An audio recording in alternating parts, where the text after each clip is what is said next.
Let's continue with the 11th Shloka in this video.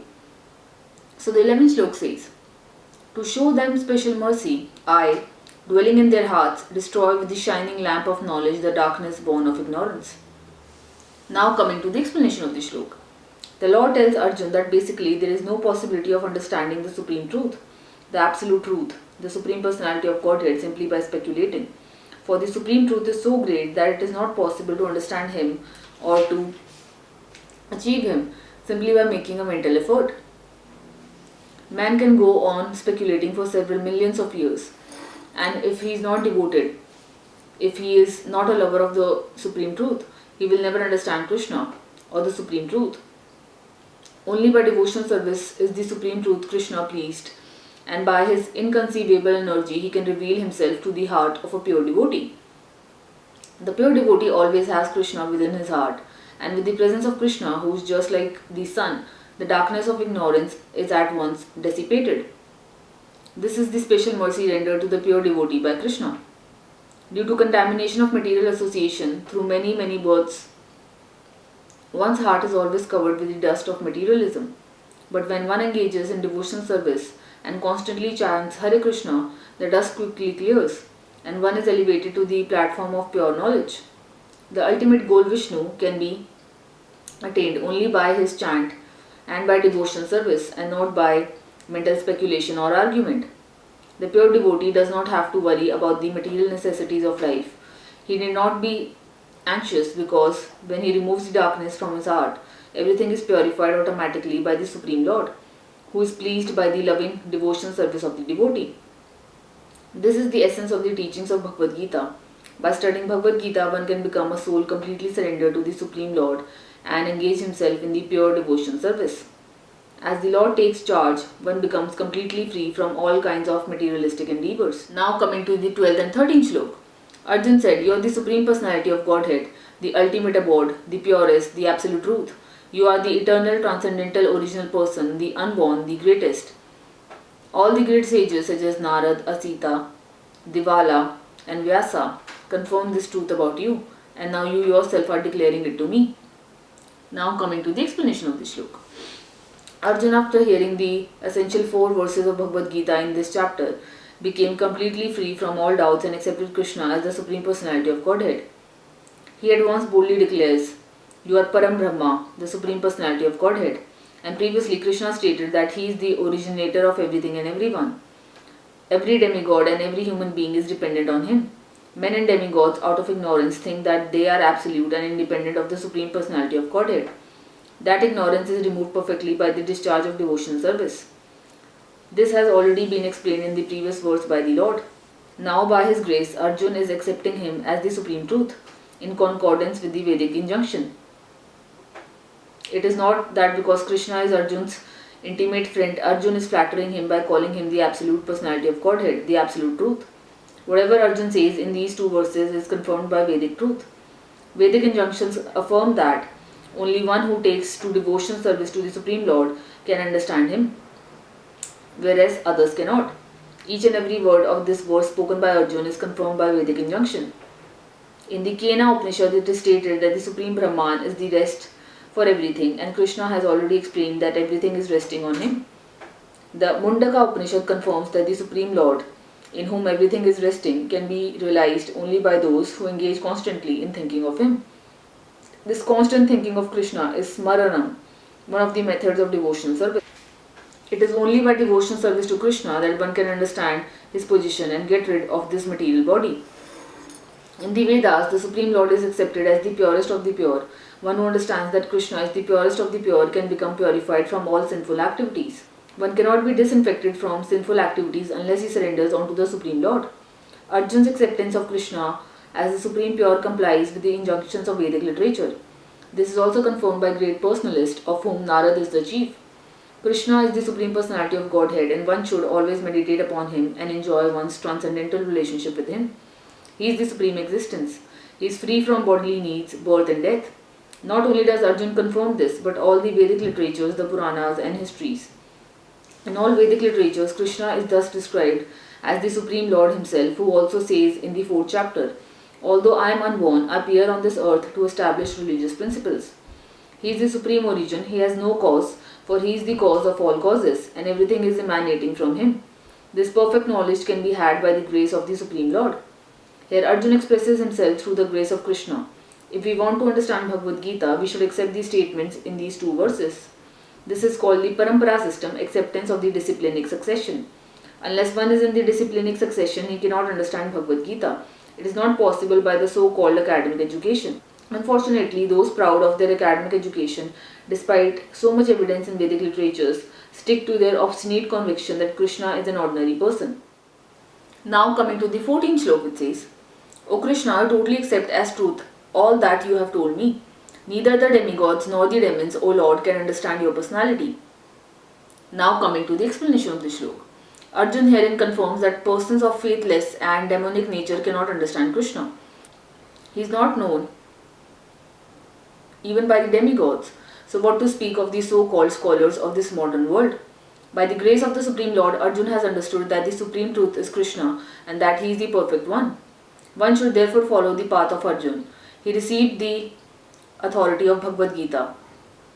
As described in the 4th chapter, the parampara system of disciplinic succession for the understanding of Bhagavad Gita was lost, and therefore Krishna re-established that disciplinic succession with Arjun because he considered Arjun his intimate friend and a great devotee.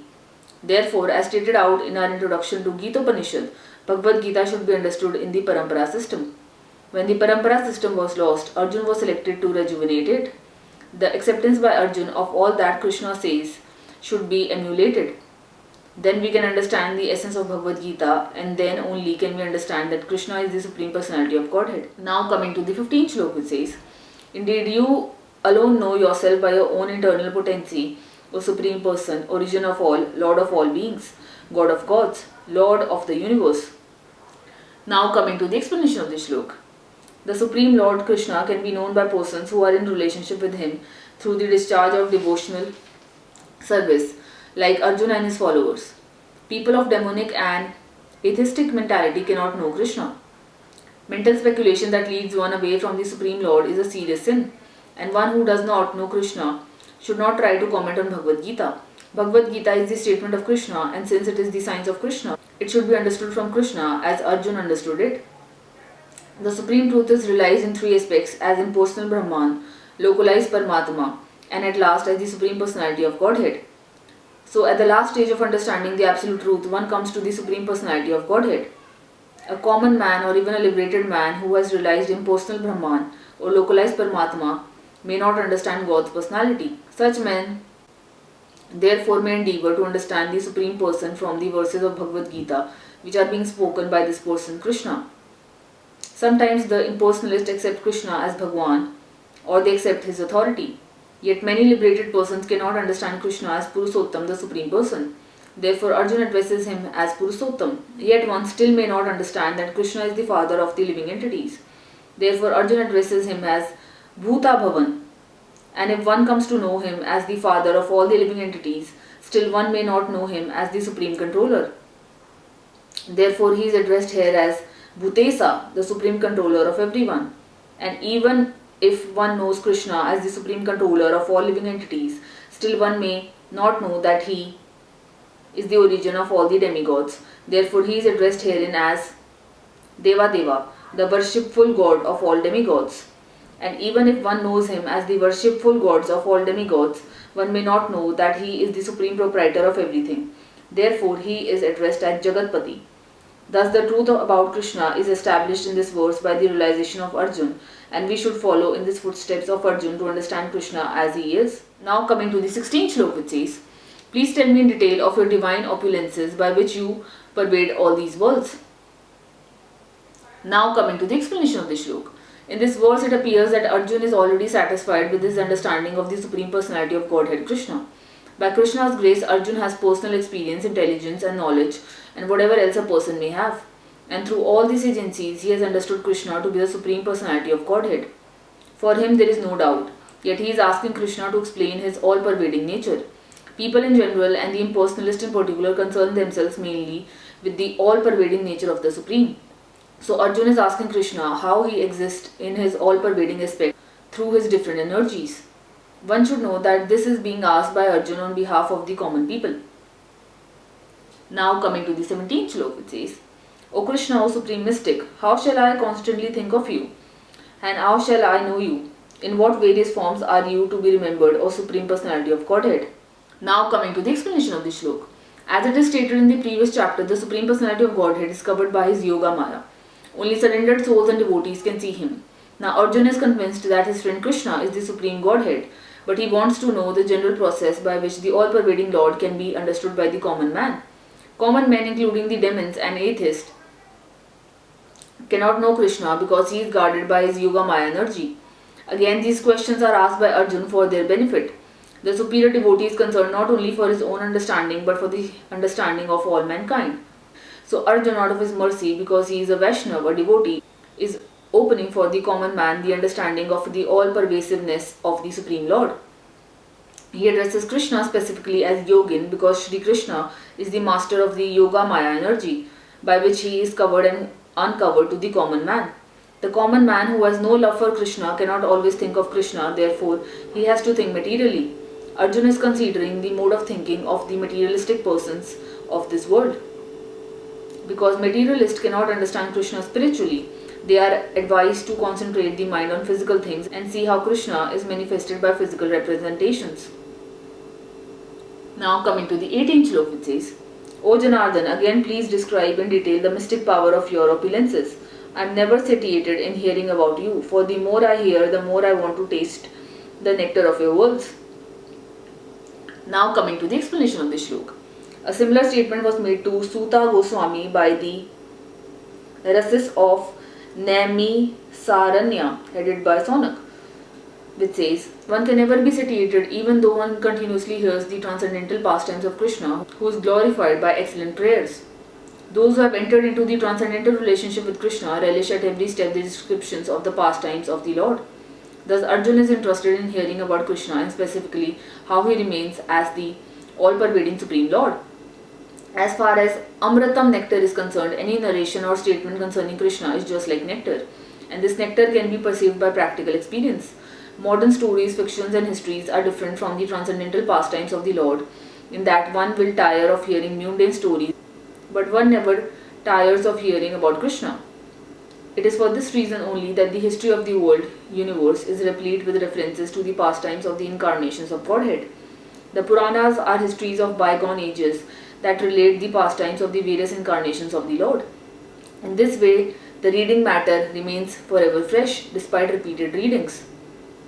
Now coming to the 19th shloka, it says, the Supreme Personality of Godhead said, Yes, I will tell you of my splendorous manifestations, but only of those which are prominent, O Arjun, for my opulence is limitless. Now coming to the explanation of this shloka. It is not possible to comprehend the greatness of Krishna and his opulences. The senses of the individual soul are limited and do not permit him to understand the totality of Krishna's affairs. Still the devotees try to understand Krishna, but not on the principle that they will be able to understand Krishna fully at any specific time or in any state of life. Rather, the very topics of Krishna are so relishable that they appear to the devotees as nectar.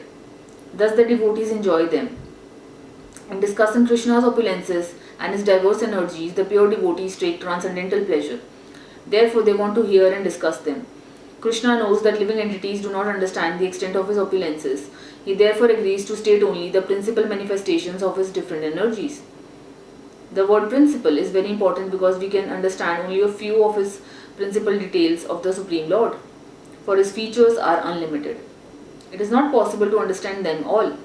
And Vibhuti, as used in this verse, refers to the opulences by which he controls the whole manifestation. In the Amara Kosa dictionary, it is stated that Vibhuti indicates an exceptional opulence. The impersonalist or pantheist cannot understand the exceptional opulences of the Supreme Lord, nor the manifestations of his divine energies. Both in the material world and in the spiritual world, his energies are distributed in every variety of manifestation. Now, Krishna is describing what can be directly perceived by the common man, thus part of his variegated energy is described in this way. Now coming to the 20th shloka, which says, I am the super soul, O Arjun, seated in the hearts of all living entities. I am the beginning, the middle and the end of all beings. Now coming to the explanation of this shloka. In this verse, Arjun is addressed at Guda Kesa, which means one who has conquered the darkness of sleep. For those who are sleeping in the darkness of ignorance, it is not possible to understand how the Supreme Personality of Godhead manifests himself in various ways in the material and spiritual worlds. Thus, this address by Krishna to Arjuna is significant. Because Arjuna is above such darkness, the personality of Godhead agrees to describe his various opulences. Krishna first informs Arjuna that he is the soul of the entire cosmic manifestation by dint of his primal expansion. Before the material creation, the Supreme Lord, by his plenary expansion, accepts the Purusa incarnation, and from him everything begins. Therefore, he is Atma, the soul of the Mahatattva, the universal elements. The total material energy is not the cause of the creation. Actually, the Mahavishnu enters into the Mahatattva, the total material energy. He is the soul. When Mahavishnu enters into the manifested universes, he again manifests himself as the super soul in each and every entity. We have experienced that the personal body of the living entity exists due to the presence of the spiritual spark. Without the existence of the spiritual spark, the body cannot develop. Similarly, the material manifestation cannot develop unless the Supreme Soul, Krishna, enters. As stated in the Sulabh Upanishad, the Supreme Personality of Godhead is existing as the Super Soul in all manifested universes. Now coming to the 21st Shloka, which says, of the Adityas I am Vishnu, of lights I am the radiant sun, of the Maruts I am Marichi, and among the stars I am the moon. Now coming to the explanation of this Shloka. There are 12 Adityas, of which Krishna is the principal. Among all the luminaries shining in the sky, the sun is the chief, and in the Brahma Samiti, the sun is accepted as the glowing eye of the Supreme Lord. There are 50 varieties of wind blowing in space, and of these winds, the controlling deity, Marichi, represents Krishna. Among the stars, the moon is the most prominent at night, and thus the moon represents Krishna. It appears from this verse that the moon is one of the stars, therefore the stars that twinkle in the sky also reflect the light of the sun. The theory that there are many suns within the universe is not accepted by the Vedic literature.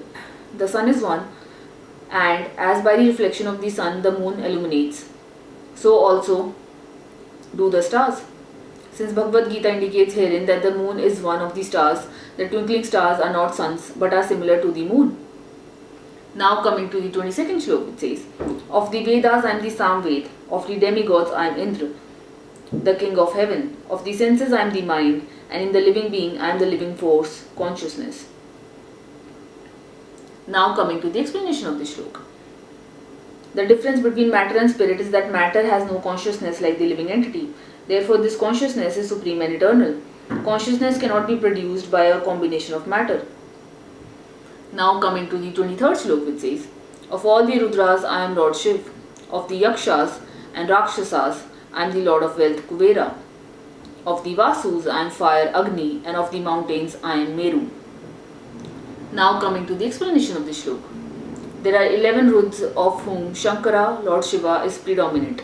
He is the incarnation of the Supreme Lord in charge of the mode of ignorance in the universe.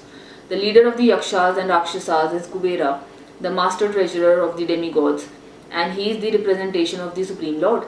I am going to end this video on the 23rd Shloka, and we are going to continue with the 24th Shloka in the next video. My name is Disha, and I will see you all in the next video.